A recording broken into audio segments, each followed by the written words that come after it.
That's kind of a catchy tune there, isn't it, Saul? I was dancing a little bit. I don't know if you caught that. Jeremy Jorgenson and Saul Phillips on the Bison Coaches Corner. We're talking Bison men's basketball. And, Coach, you had a tough road trip this week at South Dakota, at Denver. Those are two tough games. It's kind of tough travel. You start in a bus, you end in a plane.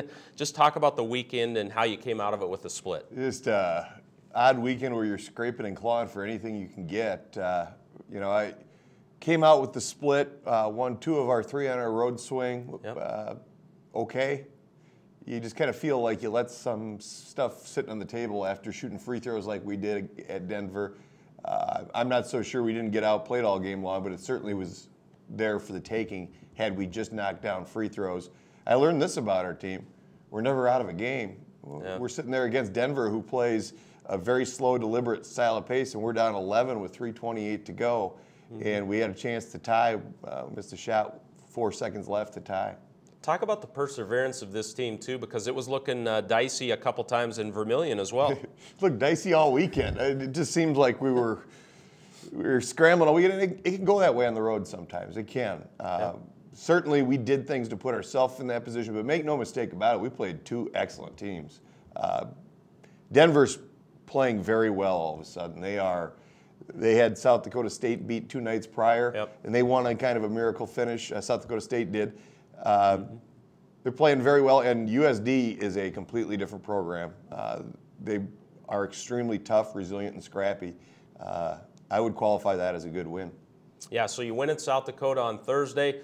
You lose at Denver on Saturday. How different is this Denver team than a Western Illinois team? The pace of play, how different do they play? Well, it's different in that they come at you with a zone which, is a little bit like a switching man. It's just different. Yeah. Western comes out and plays you straight up man-to-man and just toughs you out.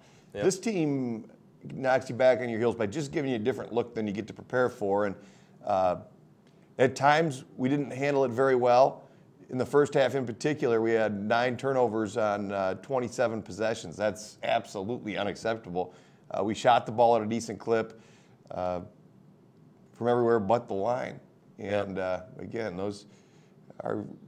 their free throw defense wasn't any better than anybody else's free throw defense. There's nobody there. Just knock them down. Well, Taylor Braun, hats off to this kid. He played sick all weekend. He made a big play at South Dakota to get that victory. And this senior from Newberg, Oregon, has really done a lot for this Bison program, and he is our feature story this week on the Bison Coaches Corner. There's a reason number 24 for NDSU was picked as the Summit League preseason player of the year.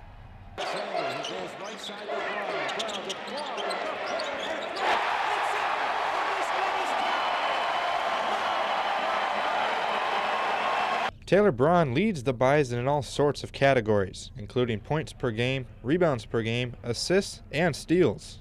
Taylor was picked to win, preseason player of the year, and picked, obviously maybe, postseason as well, but, more so our team was too, and I think there's a direct correlation with those 2 things. Braun averages 18.9 points per game, but it's how he does it that impresses his teammates. They think they have him down, but he do a fadeaway shot, hit nothing but net, or the way he finishes at the rim, or sometimes it's just the way he passed the ball. It just extremely amazed me. But what do all his teammates think of the hype? It's great. I'm glad he's on our team. He's a great player. He's going to go on and make some good teams after college, and he's just a great player, all-around player on the defensive end and the offensive end. He's always got intensity and energy, and like I said, he's great to have on your team. Braun, a senior from Newberg, Oregon, was days away from signing with the Division II school. Now, he's the most dynamic player in the Summit League. It's nice to be acknowledged for all of the hard work that I have put in, and just where I've came from, and to be in the position I am now, it is special. But and Taylor admits it adds a little extra pressure. I feel like I've been acknowledged, and if I don't perform, then it's not a good look. So it pushes me harder each day. Morgan Lubin reporting, Bison Coaches Corner. Well, Saul, how sick was he this weekend? Oh, he was in bad shape.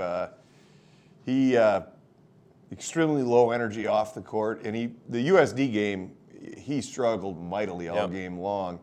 And he made not one play, he made 5 big plays, 3 of them defensive, 2 of them offensive down the stretch.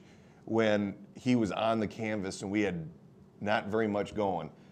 He made a lot of big plays, 5, caused 3 turnovers, got a 3-point play and made a layup, all of which I'm not so sure that there are a lot of people in this league that could have made the plays that he made. He's a very special kid. He's a tough kid. The thing that is the neatest about Taylor in my book is how he's made himself into a player. He came to us with a lot of talent, but a long way to go to get to the point where he is now, and he's worked extremely hard. He's put a lot of work in with the coaches, but he's put a lot of work in on his own too. And spent a lot of time that summer in the BSA with Ben Woodside, another pretty good one. So there were times where we'd come into work at 8, 9 a.m. and he'd be walking out with Woody. They'd have had a full sweat and a whole workout going already. It's not how I spent my college summers. I don't know about you, Jeremy. No. Taylor's a great finisher, a classic finisher, isn't he, at the rim? He is explosive, uses his length to get the ball away from the defense. Very good touch. But the biggest thing is he's got the speed at his size to get there. He's had NBA scouts watching him all year long, and for good reason. You know, even if the NBA doesn't work out, I mean, he can play in Europe. Does he plan on continuing his basketball career, do you think? Taylor's going to make a lot of money playing basketball. There's no question about that. Yeah, no question. This weekend now, IUPUI and IPFW at the BSA. IUPUI struggling. Everybody knows that in the standings. But IPFW, they're at Brookings on Thursday night. That's going to be very interesting to see how that plays out and how that leads into Saturday, which is shaping up to be a showdown. This weekend is huge. I mean, from every perspective. The schedule slants back in our favor now. 5 at home, 2 on the road. What do you do with it? I mean, great. It's great on paper. I know we're really looking forward to getting back home. The crowds have been great this year at the BSA when it hasn't been a blizzard during one of our games. And I hope people come out and support us. This is a big weekend. There's no other way around it. We need to go ahead. We can assert ourselves, separate ourselves at home. That's a good place to be. So college basketball right now is just mayhem too, but one of the biggest things in this sport is protecting the home court, isn't it? No matter who the opponent is, you got to win those home games, right? You got to win at home and scrape out as many as you can on the road. It's always been that way. You look around the country, it doesn't matter where you're at. It's mayhem out there. You look at the Big Ten, look at the Missouri Valley. You look at anywhere. It's you better win the home ones because the road ones can get tough to come by. There's a lot of good basketball teams in this league this year. In fact, it's a deeper league than you've seen since I've been here, without question. There just aren't many nights where you can walk out there and say, this one's going to be okay. Let's worry about the next one. There's not many like that. Now, Saturday, I know it's Saturday, but IPFW, give the fans out there a sense of what this team is about. They're 6-1 in the league, 17 or 18 wins right now. They're playing good basketball. They play extremely fast. It's an entertaining style of basketball. They've got a big kid in the middle that's huge. He's a mountain inside. He's a good post presence for him. But the biggest thing about their team that is really, they've always had that one focal point, that one scorer, whether it be Frank Gaines, whether it be Jeremy Mixon, whether it be, they've had them over the years always. This year, it's kind of by committee. They're a really unselfish group. They play well together. The ball moves well. And you know what? I think at times we're that way too. It should be a great game.